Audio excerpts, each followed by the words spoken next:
hay una cuestión que está en el ambiente, es el sufrimiento de los animales. Y de hecho, no sé si lo sabéis, pero en España hay una ley, o un desarrollo de una ley, para prevenir el sufrimiento de los animales. Se llama bienestar animal.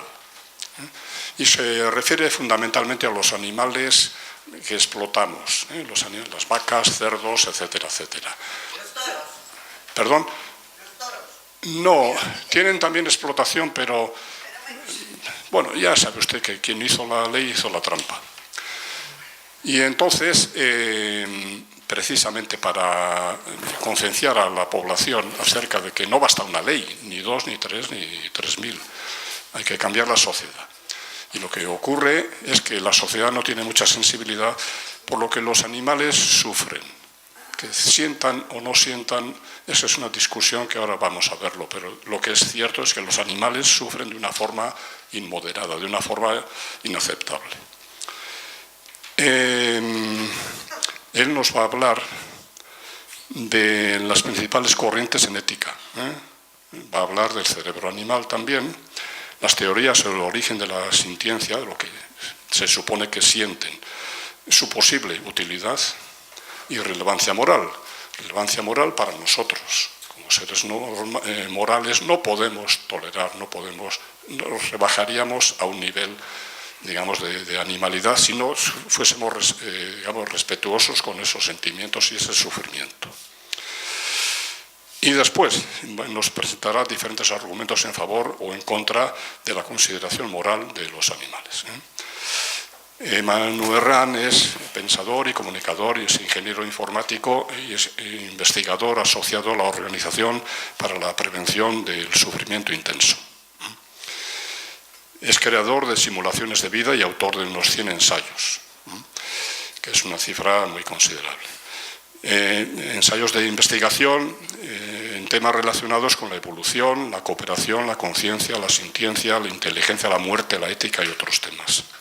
Es el fundador de una revista, Red Científica, y autor del libro Arena Sensible. Yo creo que además hay otro libro, ¿verdad? Sí, acabamos de sacar un libro ahora mismo que se llama Seres que sienten. Es un libro que he hecho con Adriana, que es la fundadora de un santuario para animales, que es un lugar donde recogen animales, generalmente de ganadería industrial, y los cuidan y tratan de crear un entorno para ellos. Entonces, los beneficios del libro irán para ese santuario de animales. Bueno, es un orador público habitual y ha dado conferencias en la Universidad de Santiago de Compostela, en la SAL de la Universidad Complutense de Madrid y en una cadena alemana, Deutsche Welle. Bueno, pues muchísimas gracias. Antes de continuar, vamos a poner todos los teléfonos en silencio para evitar problemas posteriores. Gracias, Manu, y gracias a ustedes, y vamos a empezar. Muy bien. Gracias. Bueno, pues muchas gracias, Gabriel, por invitarme a dar esta conferencia. Y gracias a Víctor Amigó, que está ahí sentado, que fue quien propuso que organizásemos esto. Y gracias a ellos ha sido posible, y a la Universidad Carmen de Michelena de Tres Cantos por todas estas actividades, ¿no? Bueno, vamos a hablar de sintiencia en animales, moral y derechos de los animales. Yo colaboro en una asociación que tenéis ahí el logotipo, se llama OPIS, Organización para la Prevención del Sufrimiento Intenso. En esta asociación consideramos que hay experiencias extremadamente positivas, que nos parece una cosa maravillosa. Hay experiencias buenas, que también es fantástico. Hay experiencias neutras, que son indiferentes, y entonces a nosotros nos parecen indiferentes. Hay experiencias negativas, que ninguno la queremos, y hay experiencias extraordinariamente negativas. Y en esta asociación lo que consideramos es que la prioridad moral es evitar primero esas experiencias muy negativas, sean de quien sean. Nuestra actividad consiste en identificar, valorar, incluso medir en lo posible, ya sé que es muy difícil, pero tratamos de medir en lo posible, valorar esas experiencias negativas y luego prevenirlas. Y bueno, voy a empezar hablando un poco de ética. Todos tenemos intuiciones morales. Con intuiciones morales me refiero a ideas que salen de dentro, que salen casi instintivas, sobre lo que está bien y lo que está mal. Y tratamos de actuar según esa moral, Si lo hacemos nos sentiremos que estamos siendo coherentes, y si no lo hacemos nos sentiremos que algo nos dice dentro que estamos actuando mal. Esa es la moral. La ética se supone que se dedica a hacer un análisis lógico sobre esas morales. Yo sospecho que muchas veces ocurre lo contrario, que tenemos una intuición moral y luego tratamos de argumentarla. Porque está tan arraigada dentro de nosotros, es tan profunda, que tenemos tal convicción que intentamos apoyarla, pero no se nos ocurre ponerla en duda. Pero yo quiero que hoy hagamos un esfuerzo, vosotros, y yo voy a hacerlo también, y os reconozco que me cuesta, voy a hacer un esfuerzo por aparcar mis intuiciones morales, que son fuertes, igual que las vuestras, y voy a intentar centrarme en la lógica. Y esa es la luz que trato de mostrar en esa diapositiva. O sea, cuando es de día, cuando la intuición moral está clara, pues adelante con ella, seguro que está bien. Pero hay momentos en los que estamos seguros de que vamos de noche y necesitamos la luz artificial de la razón. ¿Por qué? Por ejemplo, porque sobre un tema no tenemos intuición moral. Hay gente que las corridas de toros no tiene una opinión, no tiene una intuición. Entonces, no es que no sea relevante, es que para esa persona no hay una intuición moral. Hay unos que tienen la intuición moral muy fuerte de que eso es una barbaridad, que es una tortura, como si torturásemos a un ser humano. Y hay otros que tienen la intuición muy fuerte también de que no hay ningún problema con lo que le pasa al toro y que eso es bello y que es una obra artística y que es bueno. Entonces, aquí hay alguien que está equivocado con su intuición moral. Y lo que propongo ahora es que pacíficamente, con amabilidad, tratemos de hacer un análisis lógico, intelectual, ¿vale? Porque el emocional ya lo conocemos. Y bueno, a mí la ética y la moral en general nunca me ha gustado mucho, porque a mí la ética y la moral me sonaba a decir lo que hay que hacer. Y a mí no me gusta ni que me digan lo que tengo que hacer, ni me gusta decírselo a los demás. Nunca me ha gustado. Pero hay una aproximación a la ética que me gusta mucho más, que es esta, que es la de la axiología, que es la teoría del valor. Para llegar a la ética podemos empezar con la teoría del valor, haciéndonos la pregunta, ¿qué es valioso? Y en esta diapositiva os pongo algunas cosas, como por ejemplo, ¿la tradición es valiosa? Yo creo que sí. ¿Y la innovación es valiosa? Sí, pero si son opuestas. Porque yo pienso que no son valiosas por sí mismas. La tradición es valiosa, por ejemplo, porque nos da sabiduría, porque nos da conocimiento, y la innovación también. Hay gente que considera que la innovación siempre es buena. Sea lo que sea, innovar es bueno. Hombre, no. Lo mismo que el conocimiento. Hay gente que considera que el conocimiento siempre es bueno. No, el conocimiento para el mal no es bueno. El conocimiento para el bien será bueno, ¿no? Entonces yo voy analizando todas las cosas que consideramos valiosas, que de forma resumida está bien decir, sí, esto es valioso, pero ¿valioso por qué? ¿Y por qué? ¿Y por qué? Y siempre llego al mismo punto. Algo es valioso porque satisface intereses. Y esa satisfacción de intereses, al final consiste en disfrutar del placer o en evitar el sufrimiento. Una pintura, ¿es valiosa? Sí. Mucha gente considera que el arte es intrínsecamente valioso, y yo entiendo perfectamente, yo también soy sensible al arte, pero si hubiera una obra artística que jamás nadie va a disfrutar, pues difícilmente podemos considerarlo valioso. ¿Cómo va a ser valioso si nadie lo va a ver? Es un poco la reflexión. Entonces, esta es, por supuesto, mi opinión. Luego hay un turno de preguntas, ¿no? Sí, al final tendremos un pequeño debate. Entonces, podremos ver otras visiones. Bueno, voy a hablar un poco de las principales teorías morales y voy a proponerlo con este ejemplo. No pegues a tu hermano. Hay tres grandes corrientes en ética. El deontologismo, la ética del carácter y en concreto la ética de la virtud es la más conocida, y el consecuencialismo. Entonces, no pegues a tu hermano. Vale, esa es nuestra moral. La moral es un conjunto de normas. Nosotros, no pegues a tu hermano. Vale, esa es nuestra moral. Hacemos eso, decimos eso. Y la ética es el análisis intelectual de por qué tenemos esa moral. Y entonces, tres respuestas. No pegues a tu hermano. ¿Por qué? Porque no se pega. Esa es una norma. Eso es deontologismo. Segunda, no pegues a tu hermano. ¿Por qué? Porque tú no eres un pegón, tú eres un niño bueno. Esa es la ética de la virtud. Tercera, no pegues a tu hermano. ¿Por qué? Porque le vas a hacer daño. Consecuencialismo. Lo importante son las consecuencias. Entonces, ahí tenéis las tres grandes corrientes. Dentro de la ética del carácter, como digo, la dominante es la ética de la virtud, y en el consecuencialismo tenemos tres muy curiosas. El altruismo, todo para los demás; el egoísmo, todo para mí, que sería una ética consecuencialista, porque lo que valora es la consecuencia, lo más egoísta tal. Y luego el utilitarismo, que el utilitarismo tiene un nombre terrorífico, yo lo llamaría felicitarismo. Utilitarismo no es utilizar a los demás. Utilitarismo es una corriente ética que trata de conseguir el mayor bien posible, y a su vez tiene varios subtipos, ¿vale? Hoy no quiero entrar en eso. Pero es, digamos, no es ni egoísta ni altruista. El utilitarismo trata de repartir de alguna forma. Y vamos a ver algunos ejemplos para entender un poco más estas corrientes. Deontologismo es la ética de las normas. Entonces ponemos una norma de circulación. Si tienes un accidente, tienes que poner el triángulo ahí al lado del coche, ¿no? Y el deontologista dice, yo sigo la norma, pongo el triángulo. Joder, pero lo has puesto pegado al coche. Si la gracia del triángulo es ponerlo bastante antes para que los coches lo vean. Entonces este es un problema del deontologismo. Es muy difícil definir una norma que siempre funcione. Pero por otro lado, si no tenemos normas, si no tenemos código de circulación, pues seguramente habría más accidentes, etc. Entonces, el deontologismo está bien, pero tiene ese problema. El consecuencialista, pues bueno, pues pondría el triángulo y un día igual decide no ponerlo porque considera que no es necesario. Otro ejemplo, para explicar un poco la ética de la virtud. Hacemos una donación a una organización y estamos tan contentos de nuestra donación, pero ese dinero tiene que viajar a un país remoto, por ejemplo, y por el camino ese dinero no solo no llega al proyecto al que iba destinado, sino que incluso es usado para algo totalmente contrario a nuestra intención. Entonces aquí hay quien dice, bueno, pero lo que cuenta es la intención. Entonces el consecuencialista diría, no, mal, esa donación ha tenido un efecto no solo no positivo, sino incluso negativo, está mal hecha.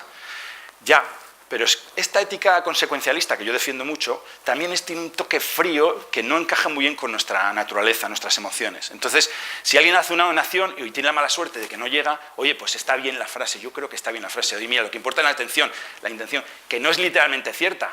No es que lo que importa es la intención, es que la intención ha sido buena y eso es valioso. Es valioso, la ética del carácter tiene mucho valor, por supuesto, incluso desde un punto de vista consecuencialista, que es lo que yo defiendo.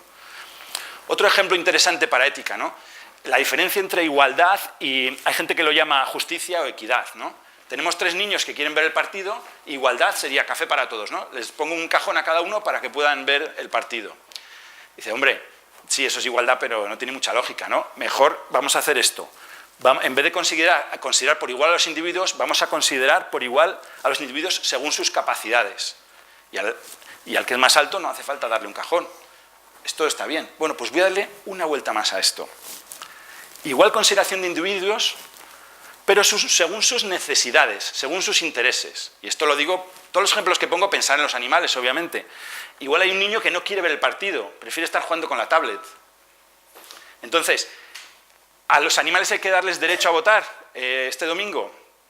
Los animales no tienen interés en votar, porque no lo entienden, como mismo que un niño de 3 años tampoco entiende ese concepto, ¿no? Pues no se trata de dar los mismos derechos que los humanos, se trata de ver qué intereses hay y tal como defendemos en nuestra asociación, hay intereses en disfrutar, nos parece maravilloso, pero hay intereses en evitar un sufrimiento terrible y existe ese sufrimiento terrible en humanos y en no humanos. Yo defiendo que la prioridad moral es evitar primero esos sufrimientos que son terribles. Y bueno, voy con un par de casos que darían para estar aquí hablando 4, 5, 6 horas y no terminaríamos. Uno es el Drowning Child de Peter Singer. Vosotros pensad que vamos muy elegantes. Vamos a una entrevista de trabajo o hemos quedado a cenar con el chico, la chica, el señor, la señora que nos gusta, vamos a lo que sea, ¿no? Y vamos con nuestro traje, nuestro reloj, vamos a tal. Y vemos en una fuente o en un estanque al lado nuestro un niño que se está ahogando. Ninguno de nosotros en esta sala dudaría ni un solo segundo en tirarse a la fuente, llenarse de barro, de verde, lo que sea, con tal de sacar al niño de ahí. ¿Es cierto? Sí. Vale. ¿Es relevante para esta acción moral? Porque hemos compensado, no. Hemos puesto varios intereses digamos que hay los seres que sentimos tenemos interés en disfrutar, interés en no sufrir. Y a veces esos intereses son opuestos, porque yo tengo el interés en no estropearme el reloj, la verdad. Pero el niño tiene interés en salir de la fuente. Entonces yo creo que el interés mío en conservar mi traje no pesa tanto como el interés del niño. Y nuestra intuición moral nos lo dice. ¿Y es relevante que ese niño esté a 3 metros en la fuente ahí? ¿O podría estar a 30 metros? ¿Podría estar a 300 kilómetros? ¿Podría estar a 10.000 años en el futuro? Pues la lógica nos dice que es irrelevante. Si hay un sufrimiento muy grande que podemos evitar con muy pequeño coste, pues deberíamos hacerlo. Según esta lógica, si hay donaciones y donando 200 euros podemos salvar a 10 niños de África de la malaria, enviando unas redes para mosquitos, pues con 20 euros o lo que sea, no he hecho el cálculo, lo acabo de decir rápido, pero es posible que con 20 euros salvemos una vida, enviando un dinero a África. ¿Y por qué no lo hacemos? Yo tengo una respuesta a esto, porque no somos morales. Porque no hay gente moral e inmoral, sino toda una graduación de más y menos inmorales. Esto podemos discutir después, da para muchísimo. Y este ejemplo todavía, quizá algunos ya lo conocéis, que también da para muchísimo, es el dilema del tranvía. Tenemos un tranvía que va por una vía y tenemos una palanca que podemos controlar. Fijaros que el tranvía va a atropellar a esos 5 hombres que están atados. Si no hacemos nada, va a atropellar a esos 5. Y nosotros tenemos la palanca. Cuando se pregunta esto, la inmensa mayoría, es duro, pero apretaría la palanca. Es decir, en el dilema no hay ninguna otra solución, obviamente es un dilema muy abstracto, como perfecto, pero pensar en la experimentación en animales, incluso pensar en la experimentación en humanos, o pensar en coger una persona sana, matarle, coger todos sus órganos y salvar 10 vidas. Con una vida salvo 10, eso no lo hacemos. ¿Vale? Pero quiero que pensemos por qué no lo hacemos. Entonces la mayoría de la gente dice, bueno, algunos dicen, yo no pulso la palanca, no hago nada y no soy responsable de nada. Pero por omisión otros dicen, no, por omisión es responsable de 5 muertes. Y entonces la mayoría dice, bueno, pues movería la palanca y se me encogería las tripas, pero ¿qué voy a hacer? Vale, pero ¿y si el problema es así? ¿Y si tenemos un puente y un hombre gordo arriba y la única manera de salvar a las 5 personas atadas es tirar al hombre gordo a la vía y que el hombre gordo pare el tren? Pues aquí la inmensa mayoría no tira, o sí, la inmensa, muy grande, no empuja al hombre gordo. Somos incapaces, tenemos esta intuición moral tan fuerte que somos incapaces. ¿Cuál es la solución a este dilema para mí? Y luego debatimos también si queréis. Somos incapaces de hacer estas cosas, pero lo que sí somos capaces es de crear las estructuras, las inversiones, las decisiones políticas, económicas, etcétera, que prioricen unas cosas u otras. Es decir, con los presupuestos, con las donaciones, con nuestra actividad, al fin y al cabo estamos influyendo en que sucedan unas cosas y dejen de suceder otras. Y estamos haciendo esto, pero es una forma fría, estructural. Entonces, si queremos ser consecuencialistas, pues con esa frialdad de esas estructuras, por ejemplo, económicas o financieras o presupuestarias, podemos hacer esto, podemos salvar muchas vidas y salvar mucho sufrimiento. Si lo tuviéramos que hacer con nuestras manos, no somos capaces de tirar al hombre gordo. ¿Y es una contradicción? Sí. ¿Somos irracionales? Sí. Pues bueno, hay que aceptarlo, es la realidad. Vale, y voy a entrar ya en el tema, dejo un poco el tema de la ética y entro ya en el tema de la sintiencia y la sintiencia animal, ¿no? Quiero que veamos quiénes son los seres que sienten, cómo podemos estar seguros que sienten, cómo identificamos a los seres que sienten, por qué existe, sirve para algo, tiene alguna utilidad y por qué es importante. Vale, antes voy a definir un poco sintiencia. Yo uso estas definiciones. Sintiencia como la capacidad de tener sensaciones o experiencias que pueden ser positivas o negativas, que es para mí lo relevante, y subjetividad y algunos consciencia, son estas experiencias, pero de cualquier tipo. Por ejemplo, una percepción. Yo me acerco al espejo y digo, anda, si yo no tengo los ojos marrones, si los tengo verdosos. Si esa información de la que soy consciente de repente me es indiferente, para mí no es sintiencia. Y podemos usar la palabra que queráis, si queréis usamos otra. Yo lo que quiero que tratemos es las cosas que son relevantes, que son las positivas y las negativas. Las que son neutras o indiferentes o simplemente es una información que tengo, pues puede ser una experiencia, puede ser muy bonito filosóficamente, pero para mí no es relevante. No es relevante. Entonces, si a mí esa información me da igual, pues eso no es relevante. Puede pasar, ¿qué más da el color de los ojos? Pero si esa información a mí, al ser consciente, me produce muchísima alegría o muchísima tristeza, esa experiencia para mí sí es relevante. Y bueno, yo suelo usar así la definición. Hay un montón de experiencias que llamo subjetividad, lo llaman qualia también, y dentro de esas algunas son positivas y negativas. Otros usan otra definición de consciencia o de subjetividad, donde uno se refiere al autoconocimiento. Entonces uno es más o menos consciente. Y esto, por ejemplo, en los animales hay gente que dice, el animal sufre pero no es muy consciente. Y es verdad que ser consciente del sufrimiento lo hace todavía peor, porque sabes, por ejemplo, que te vas a morir o que vas a seguir sufriendo, pero hay casos en los que ser consciente del sufrimiento es mejor. Cuando vamos al médico y nos está curando nos puede hacer daño, pero como somos conscientes, tenemos más información y tal, sufrimos menos, porque no sufrimos psicológicamente, sabemos que es para nuestro bien. Entonces, esa consciencia a veces juega a favor y a veces en contra. Y bueno, esta sería otra forma de ver estas definiciones, ¿no? Hay un conjunto de experiencias, algunas son positivas y negativas, que sería la sintiencia, y luego pueden ser más conscientes o no. Bueno, no me importa mucho la definición, sino ir a lo que queremos tratar, que son las experiencias moralmente relevantes. Entonces vamos a ver primero lo más fácil. ¿Por qué es importante? Es importante la sintiencia, ya lo he dicho varias veces, porque es lo que permite que podamos tener experiencias positivas o negativas, y por eso es relevante ser ayudado activamente o ser respetado, ¿vale? Y si alguien puede tener experiencias positivas o negativas, tiene interés en disfrutar, interés en no sufrir. Y vamos ahora con lo más difícil, ¿no? ¿Cómo vamos a abordar la cuestión de quiénes son los seres que sienten? Yo propongo que usemos el mejor método que tenemos hasta la fecha, el método científico. Escucharéis todo este tema de inducción, deducción, falsación, capacidad predictiva, refutación, prueba y error, etc. Vale, todo esto es el método científico. Pero, ¿qué es científico? Científico, la palabra nos suena a Albert Einstein, ¿no? O nos suena a Madame Curie, o esta mujer con una bata blanca y unos tubos de cristal haciendo unos experimentos, ¿no? Yo distingo entre el científico profesional, lo que llamamos profesionalmente un científico, y el científico metodológico. El científico metodológico es el que actúa según el método científico. Pero aquí tenemos un problema. Identificar qué es el método científico no es hacer ciencia, es hacer filosofía. Y no hay un acuerdo absoluto sobre cuál es o cuáles son los métodos científicos. Pero afortunadamente podemos decir algo con bastante seguridad. La ciencia no establece certezas, la ciencia establece afirmaciones provisionales soportadas en evidencias. Y las teorías más probables, que están soportadas por estas evidencias, condicionan las conclusiones más probables. Cuando a un científico de verdad metodológico le presentas nuevas evidencias, mejores evidencias, el científico tiene que cambiar de opinión. Y es muy difícil hacerlo, por nuestras emociones.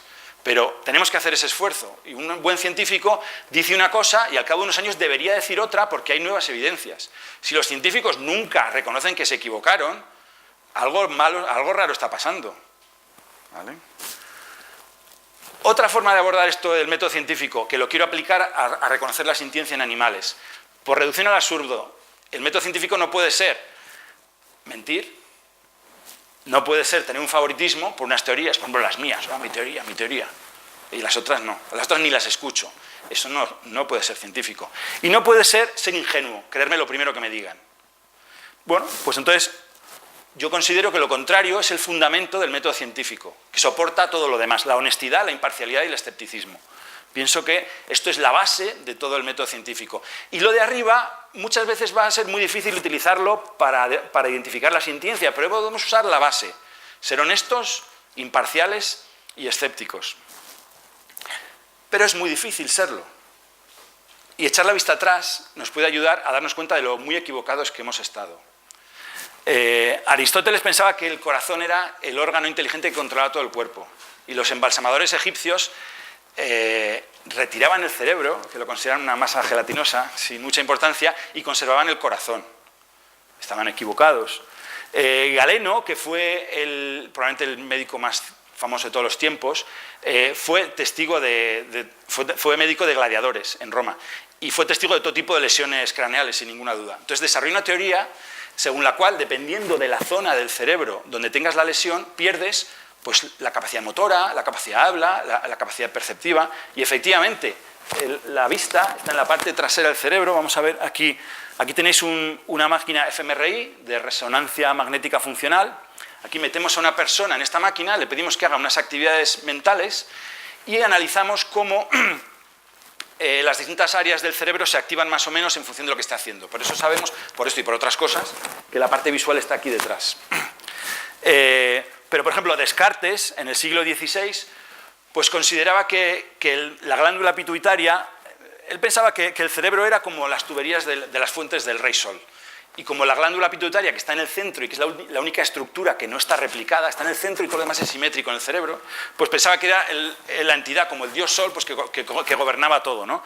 Aquí tenemos algunos cerebros de mamíferos y ahí la glándula pineal, no pituitaria, es una bolita que está pequeñita que está ahí en el centro.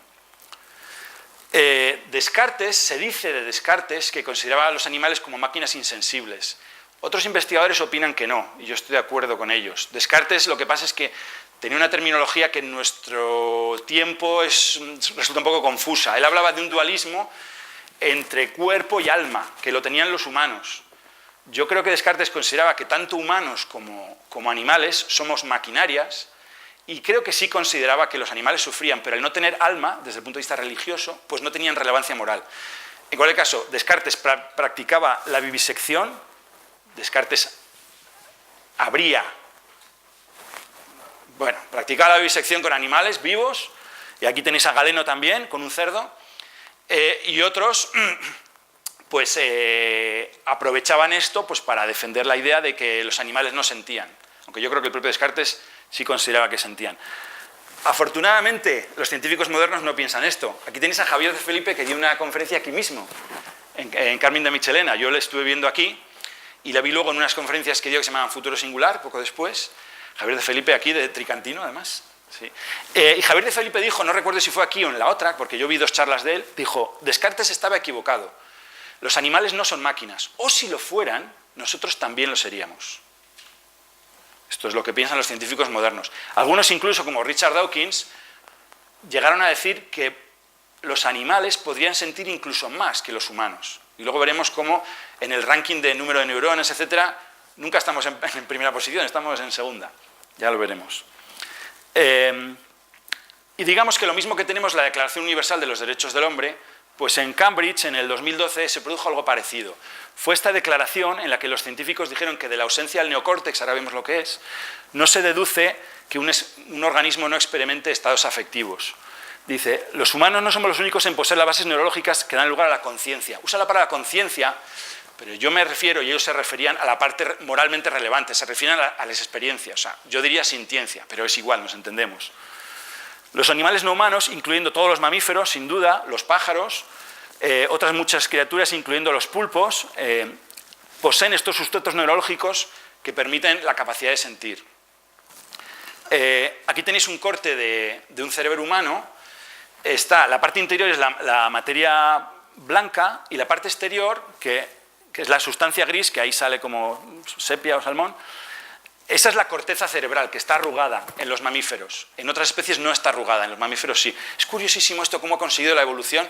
Vosotros pensad, tenemos un cráneo cuyo volumen está limitado por el ancho de las caderas. Entonces, las últimas capas son las más avanzadas en la evolución y queremos tener más capas de esas. La evolución quiere... Pero ¿cómo meto más capas externas en una esfera que no puede tener un mayor tamaño? Pues la evolución se las ha ingeniado para conseguir tener una capa exterior mayor, de mayor superficie que la que permite ese cráneo, que ha sido arrugando la capa exterior. Así lo ha conseguido la evolución. Entonces, de esa capa exterior, la capa más exterior de la capa exterior, que no es el córtex, sino el neocórtex, bueno, aquí esto lo paso rápido por si a alguien no le gusta ver eso, esa capa exterior, y esto es lo que estudió Cajal, tiene 6 tipos de neuronas. Y resulta que los humanos y los homínidos tenemos más capas de neuronas. Es verdad, la especie humana tiene el cerebro más avanzado de todos. Y esas capas pues, son las que permiten el pensamiento abstracto, la planificación, todo lo conceptual, lo lógico, todo lo más avanzado. Pero es esa parte intelectual, la parte de las emociones y de las sensaciones, como el dolor, no necesita de estas capas externas, que es verdad que solo tenemos nosotros. Y bueno, estas serían algunas funciones cognitivas, simplemente para recordar esto que decía, ¿no? Que es verdad que el cerebro humano es diferente, pero es diferente en la parte cognitiva, cosa que ya lo sabíamos. Ya sabemos que somos muy inteligentes los humanos, sí, y es por eso. Bueno, pues ahí tenéis algunos cerebros de mamíferos, como veis se parecen, y todos tienen la corteza arrugada. Bueno, aquí teníamos, voy a pasar al anterior, perdón, algunos delfines tienen cerebro más grande que el humano. O sea que si la sintiencia fuera proporcionada al tamaño del cerebro, no somos el número 1. Y hay gente que dice, bueno, es que lo que vale no es el tamaño del cerebro y ya está. El cerebro es para controlar un cuerpo. Lo que tiene importancia es el ratio, o la ratio, entre el tamaño del cerebro y el tamaño del cuerpo. Bueno, pues ahí estamos, en esta tabla en segunda, tercera posición, ya lo veremos. Las aves pequeñas tienen un 8,3% de cerebro y nosotros tenemos un 2,5%. Y las otras especies tienen menos todavía. O sea que casi ganamos, pero no ganamos. Este es el número de neuronas del sistema nervioso completo y el elefante africano, que tiene unas 3 veces más neuronas que nosotros en el sistema nervioso completo. O sea que en eso no ganamos. El cerebro de las aves, ahí tenéis algunos ejemplos, es igual, pero no está arrugado. Y se ve muy diferente pero simplemente pensar que no está arrugado, que la evolución en ese camino no se le ocurrió lo de arrugar el cerebro, la parte externa. Y en cuanto a la corteza cerebral, estamos en segunda posición. La ballena piloto de aleta larga es el mamífero que tiene más neuronas en la corteza cerebral, que tiene un poco más del doble. Vale, ¿cómo reconocemos la sintiencia? Hay un paradigma que es un poco el dominante entre los científicos, el más moderno, quizá el más aceptado, que es el paradigma que yo lo llamo emergentista evolutivo, porque este paradigma dije, la sintiencia emerge en la evolución, básicamente. Por eso yo lo llamo así, paradigma emergentista evolutivo. Según este paradigma, vamos a darlo por bueno. Podemos identificar la sintiencia con 3 criterios, conductuales, fisiológicos y evolutivos. Vamos a verlo un poco, ¿no? Para mí los 3 son diferentes formas de parecido. Como os digo, bueno, según este paradigma, el cerebro proviene de la evolución. Es una estructura que es necesaria. La evolución ha encontrado que tener un órgano inteligente con el que controlar el cuerpo pues, se ve seleccionado en la evolución. Y esos órganos pues, se han ido desarrollando. Ese órgano es el cerebro y es el resultado de ese proceso evolutivo. Y el cerebro genera la capacidad de sentir. Eso es lo que dice esta teoría. Muy bien, entonces, ¿quiénes son los seres que sienten según esta teoría, que es la dominante? Los seres que tienen sistema nervioso central. No necesariamente es un cerebro, por eso no decimos cerebro, decimos sistema nervioso central, porque el pulpo tiene una especie de 8 cerebros. Entonces no necesita ser uno, pueden ser varios, y no necesita ser muy grande. Si un animal tiene sistema nervioso central, que casi todos lo tienen, pero no todos, pues entonces siente. Otra forma de verlo, el parecido físico. Yo veo esta foto y yo pienso que siente, mirándole a los ojos.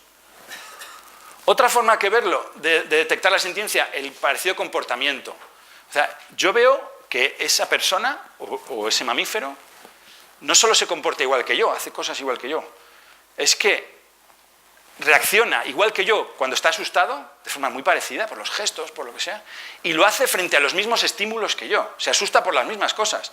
Pues es verdad que la sintiencia es muy difícil de demostrar, pero hay un razonamiento que se llama razonamiento analógico, que es un tipo de razonamiento inductivo, y que dice, pues si todo esto se parece, pues esta cosa que me falta, pues es verdad, no puedo estar del todo seguro, pero tiene pinta de que también se parece. Podría ser un engaño, sí, pero es raro, ¿no? Y luego está el parecido evolutivo y la proximidad evolutiva. Dice, porque podría ser un engaño, efectivamente. Si vamos a ver una película al cine, vemos ahí unas seres que se parecen a nosotros y que parece que sufren, o al teatro, y sabemos que es mentira. Entonces, se puede simular la sintiencia, obviamente. Entonces, por ejemplo, hablan de robots que sienten, ¿no? Mi criterio es, si un robot se ha construido para simular que siente, seguramente es un engaño, porque se ha construido expresamente como una película, ¿no? Pero si algo se ha generado espontáneamente de la evolución, pues seguramente siente. Entonces, si algo ha sido creado, igual que nosotros, si creemos en la teoría de la evolución, pues aceptaremos que hemos sido creados por la evolución, y los animales también, pues ahí tenemos otro parecido, ¿no? Bueno, ahí tenéis el árbol evolutivo. Primero en la evolución se crearon las bacterias, eucariotas, hongos, plantas, etc. Hay una cosa muy curiosa de la evolución que me gusta contar, porque se nos olvida a veces.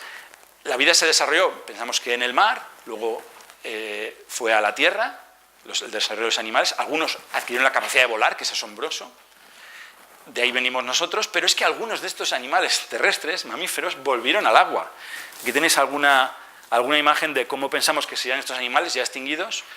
Extinguidos algunos, porque los cetáceos, ballenas, delfines, marsopas, etcétera, son mamíferos marinos. Entonces es una cosa que a veces se nos olvida. Es impresionante que la evolución ha hecho esto, ¿no? Crear seres que respiran aire y luego vuelven al agua, ¿no?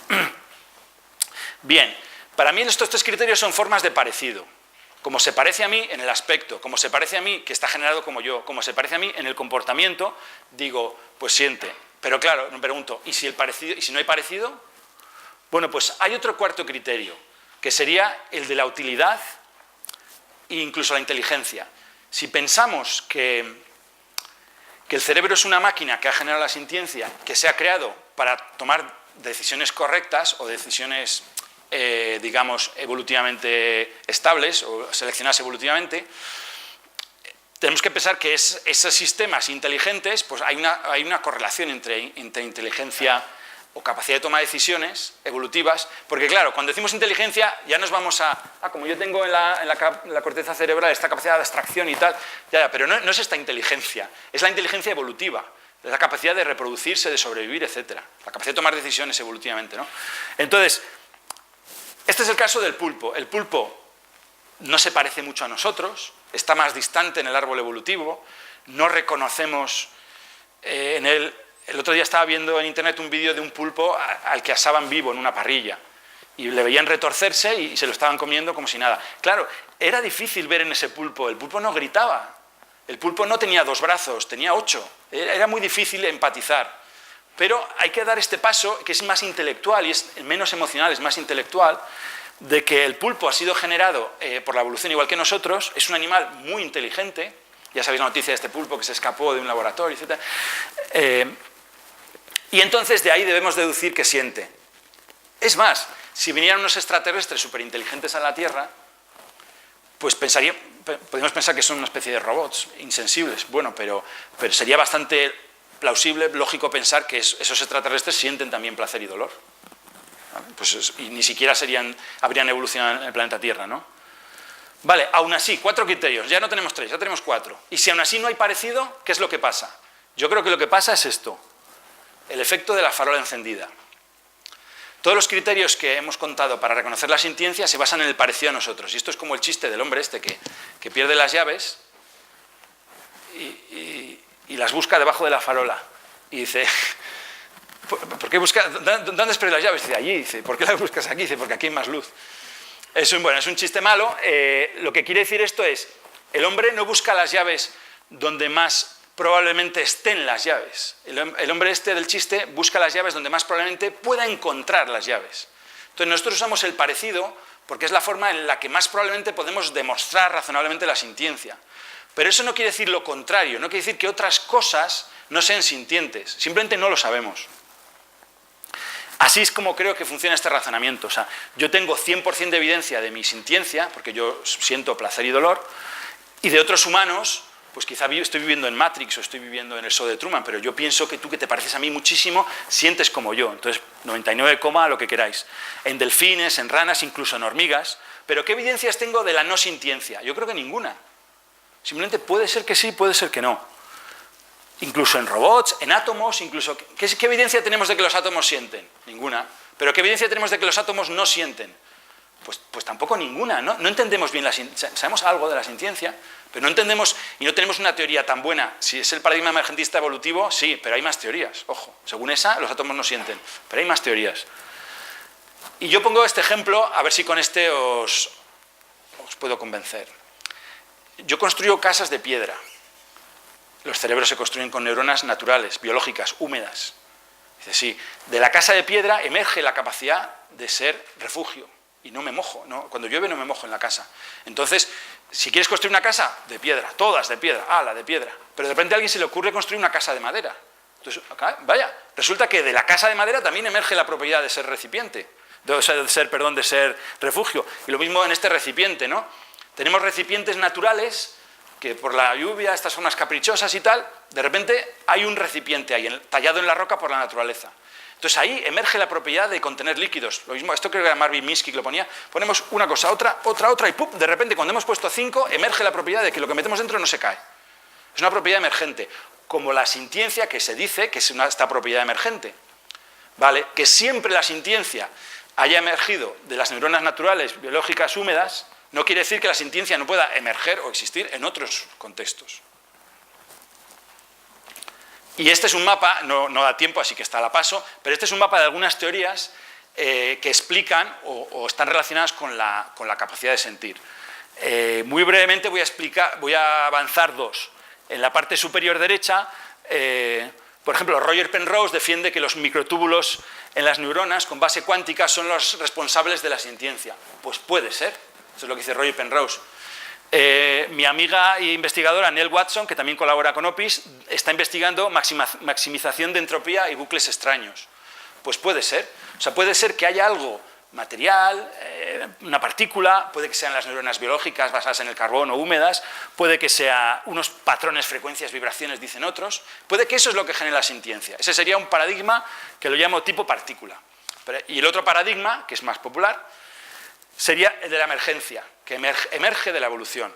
Ahora, ojo, si tú eres emergentista, si tú crees que la sintiencia emerge de la evolución, yo cojo aquí un ordenador, hago una simulación de vida, lo pongo 500 millones de años a funcionar y tienes que reconocer que es posible que de ese ordenador emerja la sintiencia.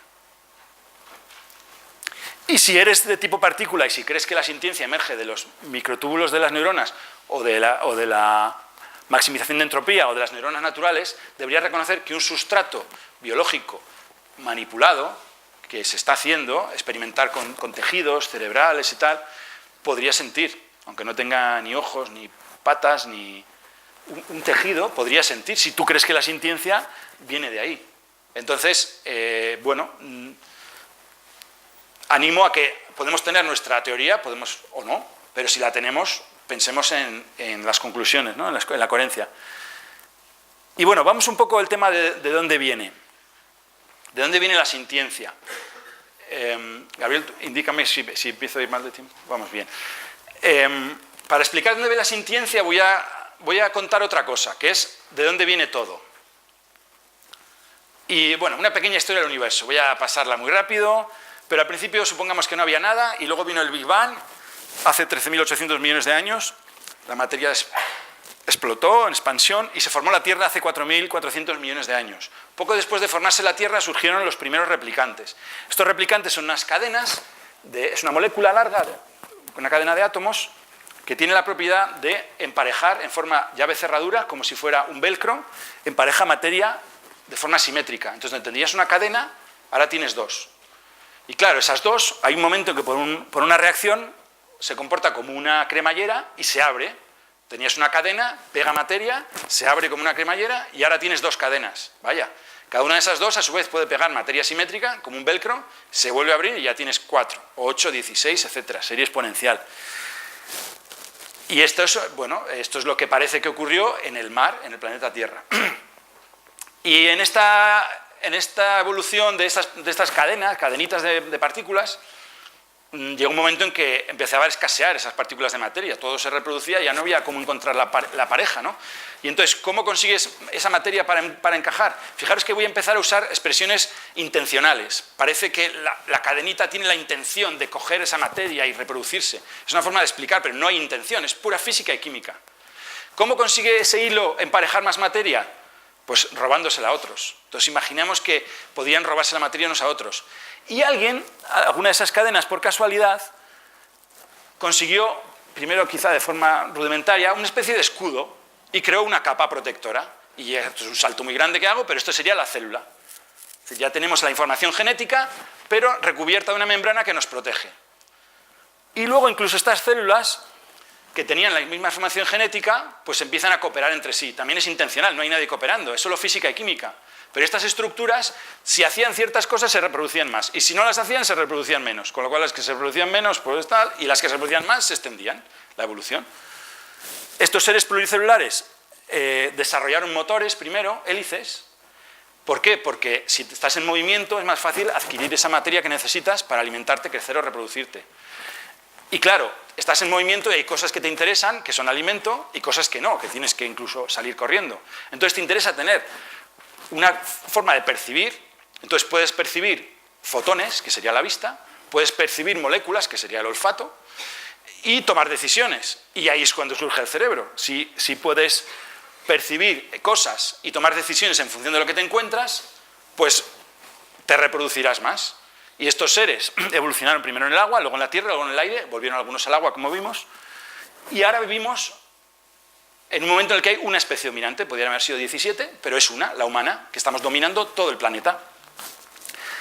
Ya veremos en el futuro qué pasa con las máquinas, la revolución industrial, luego la revolución de la información, colonizaremos la galaxia, no lo sabemos, ya veremos qué pasa con todo esto. Muy bien. Y ahora os pregunto yo, en esta historia, ¿dónde está la capacidad de sentir?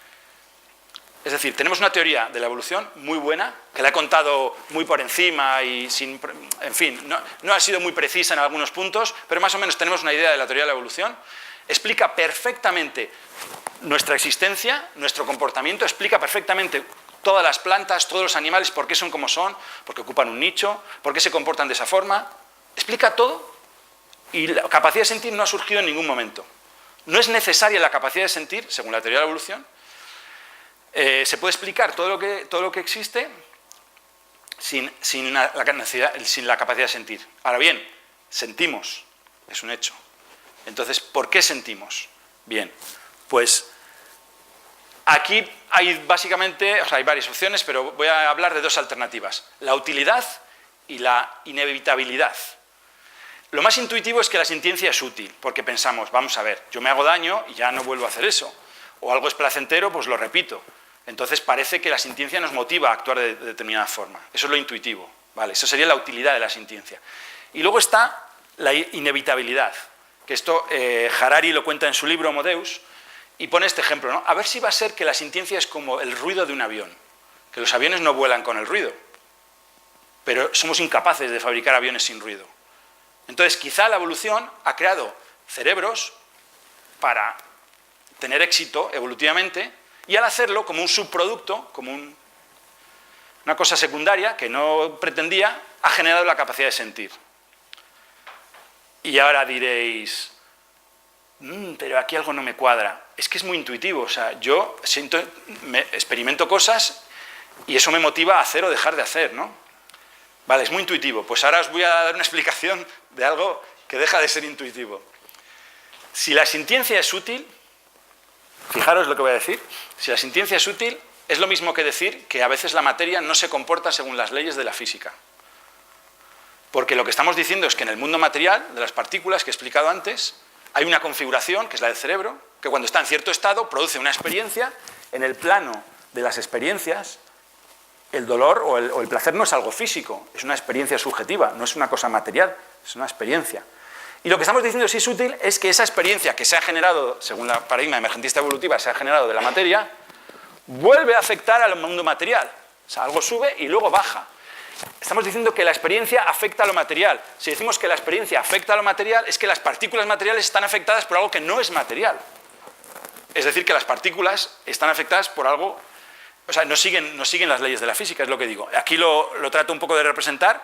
Nuestro sistema nervioso central controla los músculos y con eso nos movemos, y los músculos también y otras partes del cuerpo envían señales al cerebro. Muy bien. Y según este paradigma, emerge la capacidad de sentir y ¡pum!, surge una experiencia, como el dolor de muelas. Muy bien. Si esto es inevitable, pues no hay mucho más que explicar. Pero si pensamos que esto es útil y tiene un efecto, entonces estamos diciendo que eso baja, que esa experiencia actúa sobre la materia. Es lo que digo, que entonces esto es contradictorio con las leyes de la física, porque la materia en esos casos al menos no estaría comportándose según las leyes de la física. Vale. Algunas objeciones a la sintiencia animal. Bueno, ya hemos visto el tema del tamaño del cerebro, ¿no? Nuestro cerebro no es el mayor, el humano tiene como 1,5 kilos y el del cachalote tiene 9 kilos. No es el que tiene el mayor ratio cerebro. Las hormigas tienen un 6% de masa cerebral y las aves el 8%, o sea que estamos en tercera posición. No es el que más neuronas tiene, el elefante africano tiene 3 veces más neuronas, y no es el que más neuronas tiene en la corteza cerebral, es la ballena piloto aleta larga, que tiene un poco más del doble. Al toro le duele pero no sufre. Aquí hay gente que dice, tiene sentidos pero no emociones. El toro, el masculino de la vaca, es un mamífero, tiene sistema nervioso central, tiene corteza cerebral porque es mamífero y es evolutivamente muy cercano a nosotros. Manifiesta emociones. En todos los mamíferos podéis observar envidia, podéis observar alegría, podéis observar incluso, podemos llamarlo amor, sin mucho problema. Emociones serían estas cosas, las de la película Inside Out, del revés, ¿no? El miedo, el asco, la ira, etc. Esto es lo que llamamos emociones. Y luego sentimientos sería, esto un poco cada uno lo clasifica como quiere, pero bueno, las sensaciones o sentidos sería lo más básico, como el frío, el calor o el dolor. Las emociones sería algo más avanzado, como el miedo, la tristeza. Y los sentimientos ya lo más elevado, como el amor, la amistad, el optimismo, la admiración, la envidia. Pues esto es lo que os quería decir. Yo creo que los mamíferos manifiestan envidia a los perros. Un perro tiene envidia de otro y simula que le duele la pata, se hace el cojo cuando no está cojo. Habréis visto esto con perros y gatos, habréis visto todo tipo de cosas de estas. Entonces, bueno, experimentos con antidepresivos. Sí, esta es la paradoja de la experimentación animal. Los experimentos con antidepresivos se hacen con ratones. Entonces, claro, aquí la paradoja que yo creo que hay es, si hacemos experimento con la depresión con un ratón, es que los ratones se pueden deprimir. Porque si los ratones no se pueden deprimir, ¿cómo vas a experimentar la depresión con ratones? Entonces, si el ratón es muy parecido al humano, tanto como que te va a servir el resultado del experimento, pues no parece que sea muy ético hacer el experimento, porque tú haces el experimento para acabar con la depresión. Y si el animal es tan diferente que no sufre depresión, pues el experimento que haces tampoco sirve porque no es extrapolable a humanos. Y bueno, en cualquier caso las sensaciones físicas son relevantes, ¿no? No es mamífero, pero no tiene corteza cerebral. Vale, lo que sería un ave, por ejemplo, o los peces. Dice, vale, no tiene corteza cerebral, pero el sufrimiento físico es muy relevante. Entonces, como está demostrado en la Declaración de Cambridge, se lo explica muy bien, pues estas sensaciones son relevantes. Entonces, es moralmente relevante, incluso aunque no tuvieran estas emociones o sentimientos más elevados, ¿no? ¿Y por qué damos tanta importancia nosotros al dolor psicológico, que es el que parece que solo podemos tener en algunas especies más evolucionadas? Yo creo que es porque es el dolor que no somos capaces de prevenir. Porque desde la aparición de la anestesia con el cloroformo, etcétera, pero antes las operaciones se hacían sin anestesia, como sabéis. Entonces, nuestra sociedad ha controlado también el dolor físico, que el que más nos preocupa es el dolor psicológico, pero el dolor físico es terrible, por supuesto. Vale, esto lo voy a pasar un poco rápido. Ahí tenemos las funciones cognitivas. No sabemos si la langosta sufre al ser hervida. Nos dicen esto. Yo contestaría, tampoco sé si tú sientes, pero lo deduzco. No puedo estar completamente seguro, no sé si estoy viviendo en el show de Truman, pero lo deduzco por parecidos. La langosta tiene un sistema nervioso central, tiene un origen evolutivo igual que el mío, y tiene parecido en cuanto a la misma utilidad aparente. Si la sintiencia es útil porque permite tomar buenas decisiones, o es inevitable, que al fin y al cabo es lo mismo, pues seguramente se ha producido en la langosta lo mismo que en humanos. Vale, entonces, este es un poco un resumen de argumentos a favor, para mí lo que son los mejores argumentos en favor de la consideración moral de los animales. El principal, que la sintiencia es moralmente relevante. Como los animales sienten, pues debemos considerarlos. Considerarlos no es darles derecho a votar, considerarlos es considerar sus intereses. Y algunos pensamos que hay que considerar primero acabar con lo más terrible y luego ya poco a poco ir subiendo. Yo incluso llego a considerar que las experiencias muy positivas no son moralmente relevantes. Voy a intentar explicar brevemente por qué considero que ser más felices, o sea, ser felices es relevante, pero ser todavía más feliz no. Voy a intentar explicarlo, a ver si me consigo hacer explicar. Si uno está por encima del cero, realmente por encima del cero en todo, es decir, pensar, no nos duele nada, no tenemos ningún remordimiento, ningún recuerdo triste, todo es bueno, todo. Entonces, estamos ya por encima del cero, en todos los aspectos. Entonces, si nos preguntan, ¿te gustaría ser más feliz? Dirías, sí.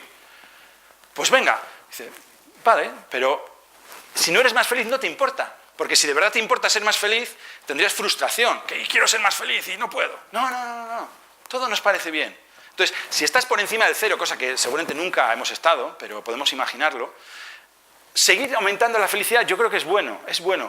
Jonathan Layton, el fundador de Opis, dice no es urgente. Yo más que urgente uso esta palabra, no es relevante. Es difícil explicar esta idea, pero no es urgente ser más felices. No es urgente. Si tu felicidad es tener hijos y tienes 3 hijos, si tienes 4 eres más feliz, pues igual sí, pero ya eres feliz, ya tienes lo que querías, ¿no? Si tuvieras 20 más feliz, sí, pero quiero decir que no es relevante. En cambio, si vamos a las experiencias negativas, es terriblemente relevante acabar con el sufrimiento intenso. Es lo más relevante, es lo más urgente. Bueno, segundo punto, imparcialidad o independencia de la posición en el conflicto moral. Es decir, hay distintos intereses. Por ejemplo, el león quiere comerse a la gacela y la gacela no quiere ser comida. Esto es las intuiciones morales que decíamos al principio. Hay gente que no tiene ninguna intuición, le parece irrelevante lo que haga el león y la gacela, le da igual. Hay gente que se posiciona del lado de la gacela, le parece terrible, pero alguno y alguno hay, que se posiciona del lado del león. Y dice, el pobre león tiene hambre, tendrá que comer. Entonces tenemos un problema muy grave, un problema moral, muy difícil de solucionar. Y si damos una solución, tanto en esto como en la experimentación con animales, o en la experimentación con humanos, o en matar a un humano para salvar 10, etc., deberíamos ser independientes de la posición en el conflicto. O sea, si decimos, no, vamos a ser deontológicos, esta es la regla buena. Si tú crees que esa es la regla buena, debería ser buena independientemente de donde estés tú en el conflicto. Y si tú mañana naces jabalí o naces pato, pues esa regla debería parecerte bien, siendo jabalí, pato, vaca o cerdo, etc. Y luego otro argumento que me parece bueno, ¿quién fue el primer humano? O sea, si hacemos una barrera moral entre los humanos y todos los demás, tenemos un problema lógico, porque mi madre es humana, la madre de mi madre es humana, la madre de mi madre fue humana. Y así sigo y sigo y sigo, pero si creemos en la teoría de evolución, ya empezarán a aparecer seres que no son humanos y no se parecen en nada a los humanos. O sea, no hay una delimitación perfecta en las especies. De hecho, el concepto de especie no es una cosa perfectamente delimitada. Hay un concepto que se llama especies en anillo, que se reproduce este con este, este con este, este con este, y luego a estos se pueden reproducir también. Pero el de aquí con el de aquí no se reproducen. Entonces es una especie en anillo, es una cosa curiosa, ¿no? Entonces no hay límites bien definidos en la especie. Y de todas formas, el concepto de especie es una clasificación taxológica que no necesariamente tiene que corresponder con la relevancia moral. Es una forma que hemos clasificado los seres vivos, etc. Más argumentos a favor. Luego voy a mencionar argumentos en contra y luego debatimos lo que queráis, el tiempo que tengamos. El coste-beneficio. Con muy poquito esfuerzo podemos ayudar muchísimo a los animales. Óscar Horta, en su libro Más allá de la especie, creo que menciona que en nuestra vida humana, habitualmente, de media, consumimos unos 20.000 animales a lo largo de nuestra vida. Y seguramente consumimos demasiada grasa animal, demasiada proteína animal, y algo que tendría muy poco esfuerzo, que decir voy a reducir mi consumo de animales a la mitad, y los sustituyo por verduras, hortalizas, frutos, legumbres, etc., pues seguramente, igual no en todos los casos, pero seguramente sea una alimentación más sana, con la cual salgo ganando, con un pequeño esfuerzo, y salvaría de una vida entre aburrida y miserable y una muerte que nadie la desea, muerte y situaciones terribles que quizá no hace falta profundizar, que viven los animales de granja, a 10.000 animales, cuya existencia creo que no es necesario provocar. Es como el deseo de tener hijos. Mucha gente quiere tener hijos, es un deseo muy fuerte, pero quiere tener hijos para que sean felices. Tener hijos para que sean unos desgraciados, para que los maten nada más morir, nadie quiere tener eso, ¿no? Esto es un poco parecido. Crear vida por crear vida, pues hombre, no tiene mucho sentido. Crear vida feliz, sí, pero crear vida desgraciada, no. Un argumento basado en la ética de la virtud, alguien virtuoso, pues no podría ser cruel con los animales, ¿no? Al contrario, debería ayudarlos, alguien virtuoso.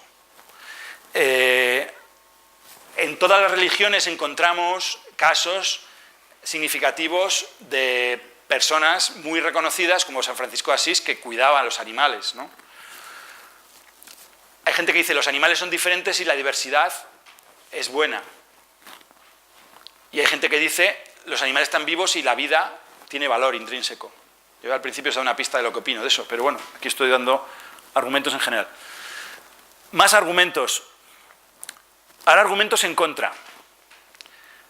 Honestidad, imparcialidad y escepticismo. Yo quiero hacer el esfuerzo de dar los mejores argumentos en contra de mis intuiciones morales, por honestidad y por imparcialidad y por escepticismo hacia mí mismo. Entonces, hay animales que podrían no sentir. Si tienen muy poquitas neuronas y son muy sencillos, pues tal vez no sientan, o sienten muy poco. Podría ser. El contractualismo, ¿vale? Me han invitado a varios debates sobre esto y a mí me dicen, es que a todo derecho le corresponde un deber.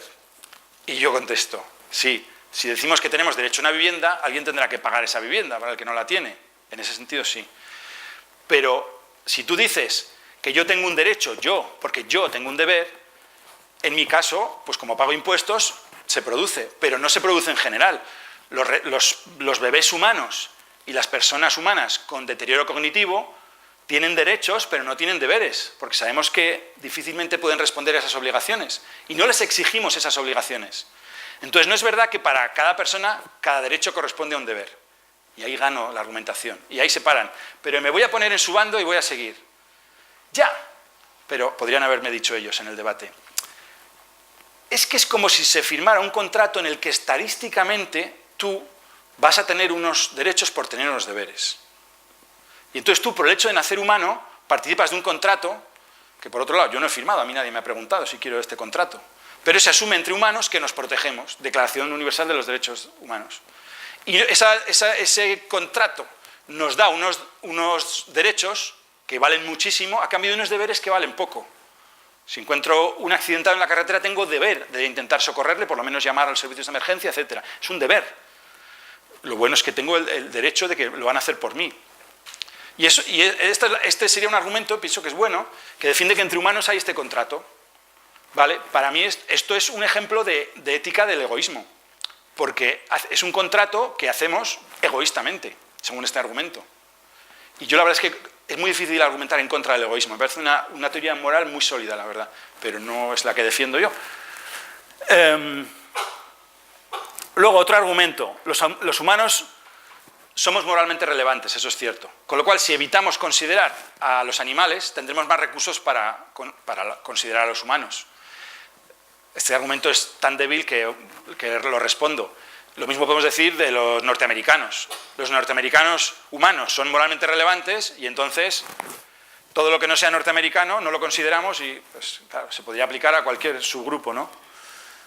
Más argumentos en contra, simplemente el egoísmo. Somos poderosos y nos aprovechamos de los animales porque podemos. Una posición elitista, egoísta. Otro argumento, como necesitamos comer animales para estar saludables, esto se discute mucho, no voy a entrar mucho en el tema nutricional, nos sentiremos mejor si no los consideramos. Hombre. Otro argumento, la gente es desconsiderada con los animales, en general no se tienen mucho en cuenta, con lo cual yo sigo a la masa, sigo a la multitud y no quiero destacar mucho, no quiero arriesgarme a innovar. Otro, somos la especie elegida por Dios y Dios nos ha puesto aquí en el planeta Tierra y nos ha dicho que podemos usar los animales en nuestro provecho. Y otra, que no existen obligaciones morales, ¿no? Este argumento también lo rebato porque es tan sencillo. Si no tenemos obligación moral de respetar a los animales, tampoco hay obligación moral de respetar a los humanos, ¿no? Es otra vez el egoísmo, ¿no? Otro argumento, no tenemos la capacidad de ponernos en el lugar de los animales, por lo tanto no podemos saber qué es lo que quieren o necesitan y entonces no los respetamos. Este también se rebate muy fácil. Tampoco puedo ponerme en el lugar de otro humano, con más o menos facilidad, pero ya hemos visto que nos podemos poner en el lugar de mamíferos con mucha facilidad, ¿no? Otra, solo debemos tenerlo en cuenta si su desconsideración resulta ofensiva, moralmente degradante, ¿no? Por un tema de la virtud, ¿no? Otra sería el holismo y el ecologismo. Este diría que los animales no son relevantes como seres individuales, sino que lo relevante es el equilibrio del ecosistema, ¿no? Bueno, el equilibrio del ecosistema normalmente se refiere al equilibrio que tenía quizá hace 15 años o 50 años, no hace 3.000 años, ¿no? O 20.000. En fin, el ecologismo defiende una especie de equilibrio entre especies, considera una especie invasora, pero de ahora, ¿no? Porque hace miles, millones de años era otra la invasora, ¿no? Etcétera. En fin, el ecologismo valora unas distribuciones de individuos y de especies que yo definiría como estéticas, y no valora los intereses de los individuos, de los individuales, ¿no? Dice, si hay 100 cebras, pues ya está, da igual que se hayan muerto, se mueren 50 y nace otras 50, pues sigue habiendo 100, pues ya está, no pasa nada, ¿no? Y hay una cosa que nos pasa a nosotros, que como los animales nos parecen todos iguales, no distinguimos, pues si hay, ya te digo, 100 cabras y mueren 80, pero luego nacen otras 80 y vuelve a haber 100, pues nos parece que aquello se ha equilibrado y no ha ocurrido nada, ¿no? Según este criterio de holismo-ecologismo, también sería aplicable a humanos, es decir, no sería relevante que mueran muchos o pocos humanos, sino que se mantuviera el número de humanos, ¿no? Parece un poco absurdo. Y luego, como he dicho, de los motivos para no considerar a los animales, los mejores me parecen los que están basados en el egoísmo. Entonces voy a proponer aquí algunos argumentos, si nos basamos en esta teoría moral, algunos argumentos para defender a los animales. Primera, que nuestra sociedad es altamente cooperativa. Entonces, aparentar tener sensibilidad hacia los animales manda un mensaje positivo, que lo llaman esto postureo ético, que manda esa señal de que somos de fiar y entonces otros colaborarán con nosotros. Esto ocurre con animales y con humanos, ¿no?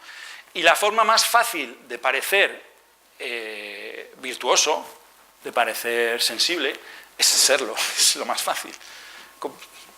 Comportarse de forma cooperativa y de vez en cuando altruista. Eso manda un mensaje súper positivo a la sociedad y la sociedad nos da mucho a cambio y nos beneficiamos muchísimo de la cooperación y del altruismo. Entonces, pues incluso hasta egoístamente conviene ser cooperador e incluso altruista de vez en cuando. Luego, otra ética de la virtud. Tratar mal a los animales es degradante, ¿no? Tratar bien forjaría una personalidad sana y sería la propia de alguien feliz. Alguien feliz nos lo imaginamos armonioso con los animales, no maltratándolos, ¿no? Y es más fácil ser feliz cuando los que están a nuestro alrededor también lo son. Claro, aquí lo que se produce es el efecto el Beatle lo decía, Paul McCartney lo decía, ¿no? Si los mataderos tuvieran paredes de cristal, nadie comería carne. Claro, es más fácil ser feliz cuando a nuestro alrededor los demás son razonablemente felices. Si algunos son muy desgraciados, pero los ocultamos, pues, bueno. En resumen, ¿vamos bien de tiempo? Sí. Vale, ya estaríamos terminando. En resumen, la ciencia no establece certezas, sino que realiza afirmaciones basadas en evidencias. Las evidencias que tenemos indican que los animales sienten.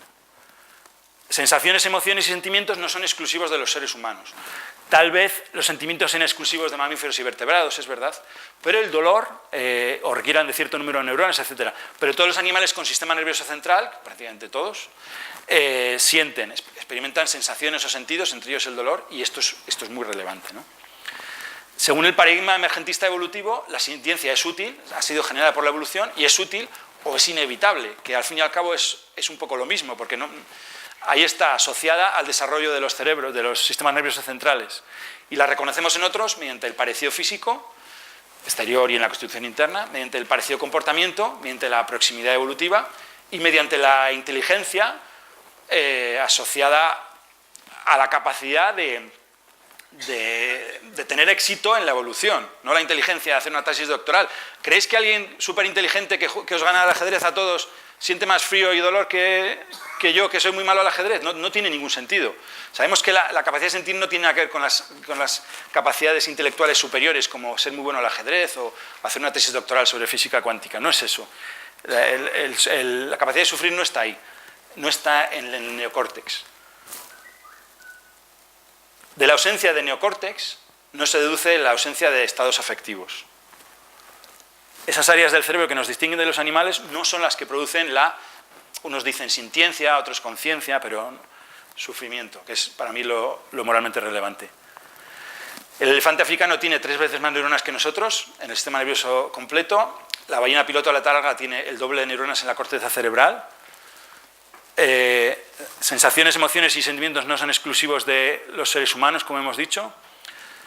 Y bueno, para terminar, hay gente que me pregunta, vale, me has convencido, quiero considerar a los animales, ¿qué puedo hacer? Estas son algunas recomendaciones que hago que en principio creo que deberían llevar poco esfuerzo. Para mí lo más importante es desarrollar esta actitud escéptica, imparcial y honesta. Me parece importantísimo. Informarnos, pero sin dejar de ser escépticos. Se dicen muchas cosas y no todas son verdad. Debatir amablemente sobre el tema. Y es muy difícil porque tenemos intuiciones morales muy arraigadas, pero hagamos un esfuerzo. Aunque tengamos posiciones enfrentadas. Mira, yo soy antitaurino, lo habréis imaginado, pero algunas de las personas que más quiero les gustan las corridas de toros. Y no dejo de querer a esas personas. Entonces no nos entendemos en ese sentido en absoluto, pero no tenemos por qué odiarnos, vamos a intentarlo. Vamos a intentar debatir amablemente sobre este tema. Cuidar de los animales que están en nuestro entorno más próximo y evitar en lo posible hacerlos daños, ¿no? Podemos evitar que con nuestro dinero más animales sean perjudicados. Como decía, ¿no? Podemos probar a reducir en algo nuestro consumo de productos animales y evitar vidas que, en mi opinión, no tienen sentido. Estamos generando vidas como máquinas insensibles, en una producción que no tiene sentido. Y sobre todo yo evitaría aquella producción animal que tiene más sufrimiento asociado, que para mí es el marisco hervido vivo, los animales que se alimentan a la fuerza, por ejemplo, para hacer el foie gras, los patos, el pollo y el pavo, porque muchas veces en las cadenas de producción, hay una noticia, tengo mucha documentación, pero no os quiero aburrir, a veces son escaldados vivos porque la máquina que... No, en fin, tampoco quiero entrar mucho, pero hay situaciones... Sí, los huevos también. Los huevos no lo he puesto porque los huevos son más difíciles de abandonar. Y luego, ¿cuáles serían los productos animales que llevan menos sufrimiento? Pues según varias investigaciones que hacen compañeros míos, los lácteos serían... El lácteo sería el producto animal que tiene menos sufrimiento. Y luego las carnes de animales grandes, porque con un cerebro más o menos parecido tenemos muchos más kilos, alimentamos mucho más. En cambio, con el pollo necesitas mucho más. El pollo es terrible para mí. Exponer con serenidad y amabilidad nuestros argumentos cuando una situación nos parezca injusta. Por ejemplo, la tauromaquia, si pensamos que es injusta, la experimentación con animales, si pensamos que es injusta, o los zoos. Yo propongo escuchar primero los argumentos de la otra parte, tratar de reconocer en esos argumentos el valor de esos argumentos, si hay parte valiosa, reconocerla, si hay puntos en común que los podría haber, también reconocerlos, y después ya exponer los propios, con serenidad. Es muy difícil, pero podemos intentarlo. Y entonces ya aclaramos nuestra posición. También podemos apoyar a otras organizaciones que colaboran con los animales, como Ética Animal, que es una asociación con la que también colaboro desde hace años. Y un tema que me parece muy interesante, que funciona muy bien, si antes no considerábamos a los animales, o los consideramos poco, y hemos cambiado, es muy, muy, muy útil contar esa transición. Contar qué nos hizo cambiar de opinión y verlo de otra forma. Eso suele funcionar muy bien. Y bueno, nada más daros las gracias. Ahí tenéis mis datos de contacto, tenéis mi mail, estoy en las redes sociales. Me podéis contactar para lo que queráis. Muchas gracias.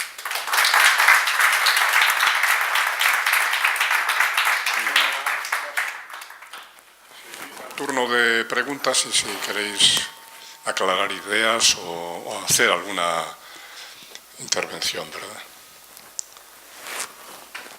¿No se os ocurre nada? Es que tengo un varillo mental con tanta cosa, has tocado tantos temas y tanto, entonces, no sé. A mí, por ejemplo, también hay un factor que puede ser cultural muy importante que no hemos tocado. Es que no oigo. O, por ejemplo, cuando hablabas lo de los ratones depresivos, eso también puede ser un estudio, pues yo qué sé, de la serotonina, en un punto de vista mucho más biológico. Sí. Y yo qué sé, que me has hecho que tengo muchas ideas así en mi cabeza y no sé centrarlo. O sea, pero estoy de acuerdo. Te voy a responder a esa parte, así vamos punto por punto. Estoy de acuerdo en que, o sea, yo no defiendo que la experimentación animal no sirva para nada. He podido transmitir esa idea, ¿no? Era un argumento en contra de ella, pero por supuesto sé que la experimentación produce resultados válidos. Tengo estadísticas de la cantidad de experimentos que se hacen y el número no lo tengo aquí, no lo he traído, pero es abrumador. O sea, se hace tal cantidad de experimentación que creo que se podría hacer mucho menos del 1%. Yo pienso que se hace muchísimo más de lo necesario. Y se podría hacer experimentación, si queremos hacer experimentación con animales, igual que con seres humanos, cuando es en su beneficio, igual lo ibas a decir. Claro, en su beneficio y con una serie de condiciones que no haya sufrimiento, porque de alguna forma la medicina ha tenido que evolucionar y demás, y se ha tenido que hacer experimentaciones. Lo que claro, no puede ser es sufrir o hacer sufrimiento innecesario a los animales. Vale. No sé, hay muchas cosas para recapacitar. Vale. Había una por ahí al fondo, me parece, una pregunta.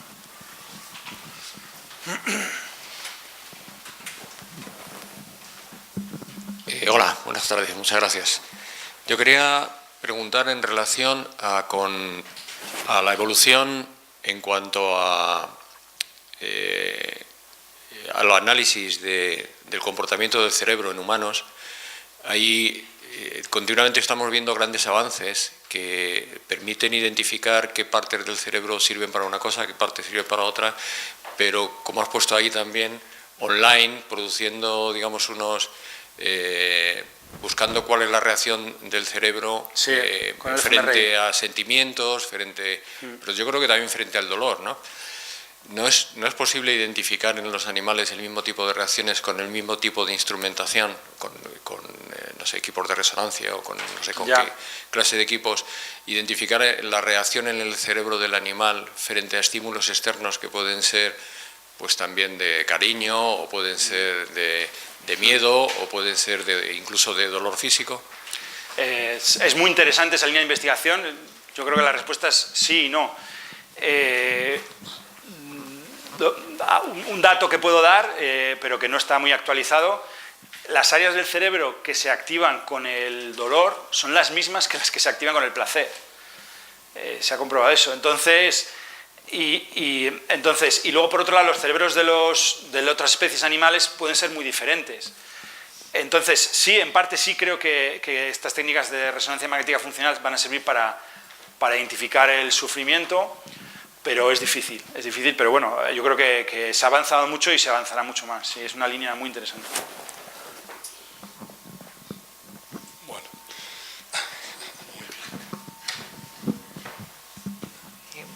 yo quería preguntarte en este objetivo, ¿no?, que al final es un objetivo, ¿hasta qué punto te parece adecuado a veces utilizar argumentaciones que yo incluso tengo reparo a veces en utilizar, pero es que no queda más remedio? O sea, por ejemplo, yo a veces digo, ¿por qué no se hace más hincapié con los toros en el dinero que nos cuesta? Es decir, y que es completamente inmoral dedicar dinero a eso. O sea, ¿sabes? Ya saltar...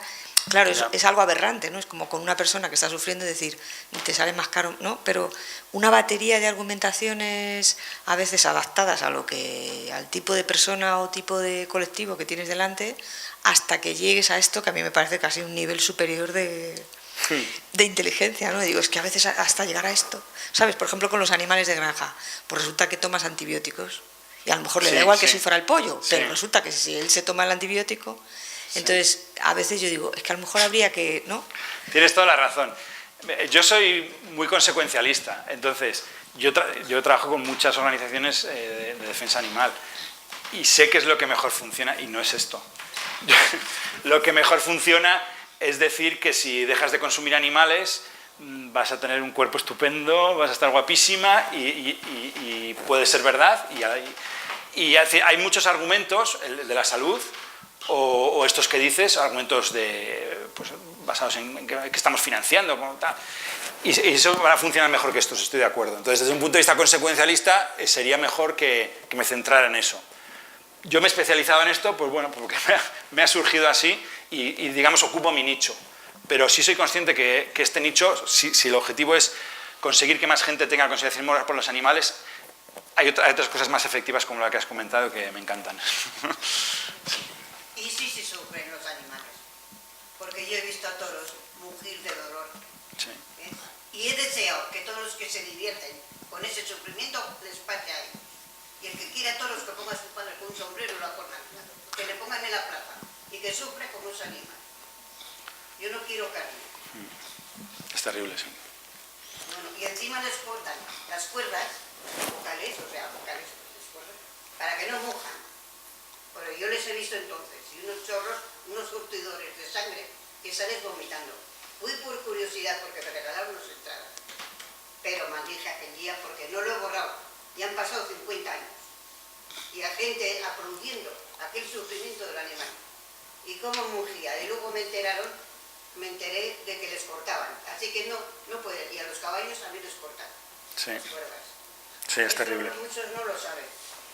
Hay una asociación que se llama ABATMA, Asociación de Veterinarios contra la Tauromaquia, algo así, y bueno, tienen unos informes muy interesantes en ese sentido. Creo que había otro comentario por allí. Y en un libro también venía, perdón, el animal cuando llegaba al matadero para desguazarlo, los cuyazos que tenía destrozan todo por dentro. Sí, es terrible. O sea que hasta los mismos carniceros se asustan. Es inimaginable, o sea, la realidad supera la ficción. Es que es increíble que eso pueda estar sucediendo ahora. Fíjate, hubo un avance, por ejemplo, ¿cómo se llamaba el toro que va con fuego? El volado, sí. Eso lo han quitado. Sí. Hace poco. Y el toro de la Vega también. El toro de la Vega. yo decía, Y en Aldeón. que se le han quitado, pero claro, lo de los toros me parece que es... Sí, teníamos otra por aquí, vamos a entender rápido. Sí, hola, buenas tardes. Bueno, yo un poco lo que decía la compañera, es tal cantidad de datos que yo, bueno, estoy abrumada, pero es una maravilla enfocarlo así porque es cierto que es la parte que más desconocemos, ¿no? Trabajamos más con la parte emocional y vamos luego racionalizando esas emociones y pasando por procesos, efectivamente. Yo trabajo en protección animal, una protectora aquí de Tres Cantos, en un terreno un poco que es, no es tanto con el maltrato animal, es de con el tema de las colonias felinas, pero bueno, es una sensibilización realmente de la protección animal y de la sensibilización de la sociedad, ¿no? De los animales que tenemos en nuestro entorno.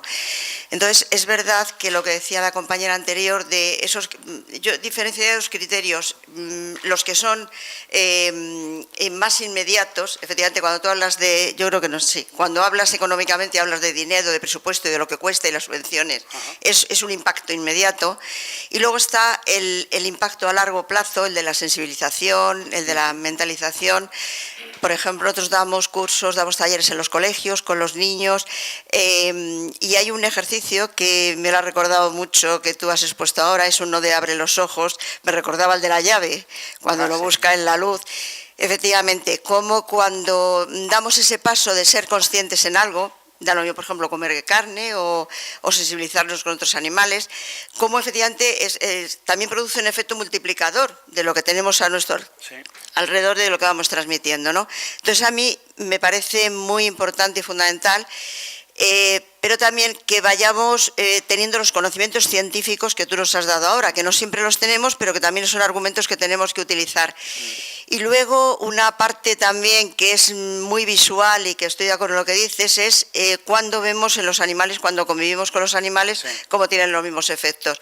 Efectivamente, y cómo además se entiende perfectamente. Yo creo que los adultos a veces lo entendemos, aunque digamos que no, pero luego efectivamente queda. Nosotros tenemos un taller que es el lenguaje corporal. Y como el lenguaje corporal tenemos todos los animales el mismo lenguaje corporal. Lo que tú decías, el miedo, el encogerte, el rincón, eso es visual en los niños y los adultos inmediatamente. Y es que no es racional, pero bueno, luego viene la parte racional que aprovechamos. Y bueno, nada más agradecerte y bueno, un poquito más hemos aprendido. Gracias. Muchas gracias. Había otro por ahí al fondo que es que...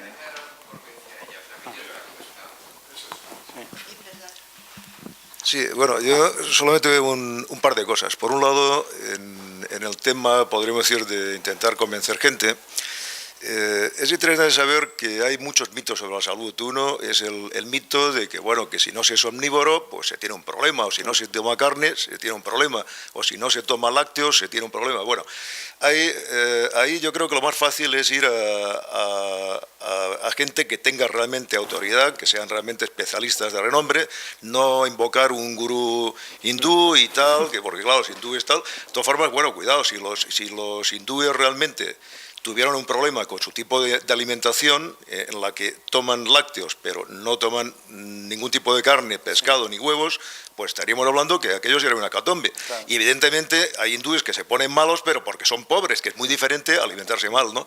Pero bueno, yendo a un ejemplo muy interesante. Por ejemplo, Valentín Fuster, en un libro que se llama La ciencia de la salud, bueno, es, yo creo, el cardiólogo más conocido del mundo, ¿no? Es un señor que ha escrito 400 artículos de investigación, si no estoy ahora confundido. Pues este señor dice de manera categórica que en vegetarianos, en veganos, hay menos problemas cardiovasculares y menos cáncer. Claro, a continuación ya añade, dice, bueno, claro, hay que, en el caso, por ejemplo, de niños, hay que tener mucho cuidado porque cualquier desequilibrio que haya en el tipo de alimentación, porque claro, o sea, el problema no es que ser vegano sea problemático, el problema es un vegano que no sabe que la vitamina B12 pues, puede tener carencia, por ejemplo, o no sabe combinar cierto tipo de alimentos para conseguir el conjunto de aminoácidos esenciales, ¿no? Que es la historia de la proteína, la que proteína solamente es animal es una estupidez, eso es falso completamente, ¿no? Entonces, bueno, quiero decir que eso por un lado es interesante. Bueno, y yendo a otro tema que no tiene nada que ver, cuando has dicho esto de que es mejor matar a un animal grande, yo es que entiendo perfectamente tu postura, no que no la entienda, pero me he quedado un poco así mal, digamos, ¿no? En el sentido que para mí una vaca es algo tan próximo a mí que bueno, que me resulta muy duro pensar que haya que matar a una vaca para comer, ¿no? Bueno, yo como peces, incluso como pulpos, que ya sabía que son inteligentísimos, lo cual me fastidia mucho comer pulpo, pero es que hay veces que, bueno, yo no lo compraría, pero si me lo ponen al final me lo como, que es lo que quiero decir. Bueno, es que es muy contradictorio, el tema alimenticio es muy complicado, ¿no? Pero sí es cierto que deberíamos reducir un poco nuestra alimentación. Bueno, y yendo a lo del animal grande o animal pequeño, ¿no? Yo no es que diga que los insectos son tontos, bueno, ni mucho menos ni que no sientan, ¿no? Pero bueno, aunque a mí me repugne el comer insectos, me parece, bajo un punto de vista de pura lógica, más razonable comer insectos que comer vacas o comer peces, bajo el punto de vista de prevenir el sufrimiento animal, ¿no? Lo cual, claro, es contradictorio un poco con lo que tú dices. O sea, entiendo tu postura perfectamente, ¿no? Pero a mí, los animales más próximos, de alguna manera, no puedo evitar empatizar más con ellos. O sea, no... Gracias.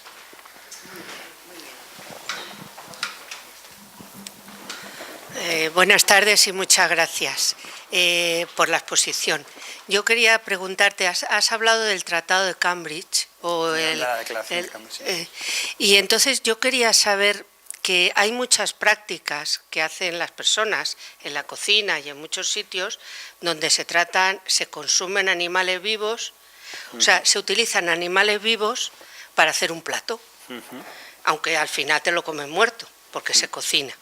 ¿Tú sabes si este tipo de tratados han cambiado formas de hacer temas en la cocina, formas de sacrificar animales, formas de mantener animales estabulados? Porque es una utopía pensar que del día a la mañana todo el mundo vamos a tratar a los animales con el respeto que deberíamos de tratar a las personas. Que hay veces que con las personas no lo hacemos. Sí. No nos vamos a fijar solamente en temas que son mínimos. O sea, yo he visto vídeos en internet que te ponen los pelos de punta porque se hacen cosas con los animales para que los hombres saquen beneficios, o sea, para obtener dinero. Y cuando lo ves, tú dices, Dios mío, yo no haría eso. Pero ves que la gente que lo está haciendo son gente que si no saca dinero por ahí, posiblemente no tenga otro dinero. Entonces, ¿ese tipo de cosas se ha tratado en algún momento? Sí, o sea, ha evolucionado muchísimo para bien la regulación en cuanto al trato de animales.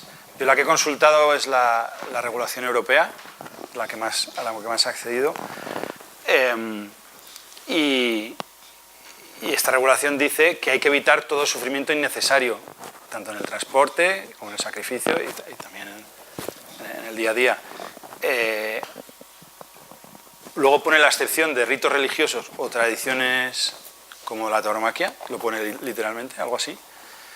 Pero sí dice que hay que evitar todo sufrimiento innecesario y determina una serie de técnicas para el sacrificio, etcétera, que se supone que son las que se han comprobado que son las que llevan implícito menor sufrimiento. Pero se han hecho muchos avances y hay muchísimo por hacer, porque sigue siendo una barbaridad lo que se sigue haciendo, ¿no? Por ejemplo, lo de las jaulas en batería de las gallinas es una cosa en la que se ha ir quitando esas jaulas en batería. Eso es un avance importante. O sea, hay avances. Y aquí tú que trabajas en una protectora y conocerás, ¿no? Hay un debate muy fuerte en el movimiento animalista entre digamos, el deontologismo y el consecuencialismo. O sea, y en parte Víctor lo ha expresado muy bien. O sea, hay gente que considera que ningún tipo de maltrato animal es aceptable, con el cual no acepta ninguna mejora. Sí que la acepta, pero no puede ni decirlo. Claro que acepta una mejora. ¿Cómo no va a aceptar una mejora? Pero cuando se manifiesta públicamente, dice, hay que eliminar las jaulas en batería. Dice, no, hay que eliminar completamente las granjas de gallinas. En cambio, los consecuencialistas, sale una mejora, por pequeña que sea, la apoyamos, y públicamente. En el fondo buscamos lo mismo, pero un poco la estrategia es diferente. Y es que por ahí había una pregunta. Alguien se ha quedado con la mano levantada y no sé si... por ahí detrás. Bueno, yo voy a hacer una de abogado del diablo hasta cierto punto nada más, ¿eh? Yo soy animalista convencido. Pero desde el campo de la lucha por la conservación de la biodiversidad, se nos señala a las personas con el dedo, se nos dice, usted lo que tiene es unas barreras, unos condicionamientos biológicos, fisiológicos, etcétera, por los cuales tenemos tendencia a enamorarnos de las crías de los mamíferos, de los delfines, etcétera. Y cuando hablamos de animales, hablamos de los animales que nos gustan. Y nos olvidamos completamente de animales microscópicos, etcétera, que están en la base, digamos, de la biosfera y de la biodiversidad. Es solamente un tema de pensamiento, de reflexión. No vamos a pensar tanto en los animales, lo que cuesta la conservación del lince ibérico, porque realmente a cualquiera le parece un disparate. El lince ibérico ya estaba extinto y lo revivimos. ¿Y para qué? Si lo que estamos es matando las bacterias, etcétera, etcétera. Es un tema de reflexión nada más, no me echéis la culpa de nada. Estoy muy de acuerdo en esa reflexión. Bueno, muchísimas gracias. Vale, un último comentario, bueno, más o menos con el contenido de esta charla, algo más desarrollado. Publiqué un libro recientemente que se llama Seres que sienten, que lo tenéis ahí, y además el libro tiene unas ilustraciones, unas acuarelas de una chica que se llama Adriana, que lleva un santuario de animales, un refugio, ¿no?, donde cogen animales de granja y los cuidan y tal. Y bueno, todos los beneficios del libro van a este santuario de animales, por si os interesa. Muchas gracias.